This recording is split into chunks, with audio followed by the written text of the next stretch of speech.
একদিন Lionel Messi, Cristiano Ronaldo আর Neymar এক রহস্যময় আমন্ত্রণ পেল। চিঠিতে লেখা ছিল, ফুটবলের সত্যিকারের জাদু খুঁজে পেতে আজ রাতেই পুরনো স্টেডিয়ামে আসো। রাতের আকাশে চাঁদের আলো, খালি গ্যালারি আর মাঝখানে একটি ঝলমলে বল। মেসি বলল, চলো দেখি এটার রহস্য কি। রোনাল্ডো আত্মবিশ্বাসী হাসি দিয়ে বলল, আজও জয় আমাদেরই হবে।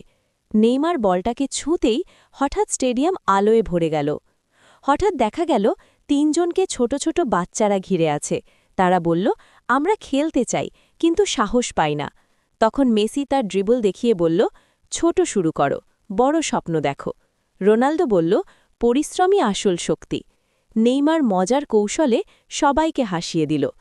তিনজন মিলে বাচ্চাদের সঙ্গে খেলতে শুরু করল। মুহূর্তেই স্টেডিয়াম ভরে গেল হাসি আর আনন্দে। খেলা শেষে ঝলমলে বলটি অদৃশ্য হয়ে গেল, আর চিঠিতে নতুন বার্তা দেখা গেল। ফুটবলের আসল জাদু ট্রফিতে নয়, মানুষের মুখের হাসিতে। তিন কিংবদন্তি একে অপরের দিকে তাকিয়ে হাসল। সেদিন তারা বুঝল, সত্যিকারের জয় হল অনুপ্রেরণা ছড়িয়ে দেওয়া। ফুটবল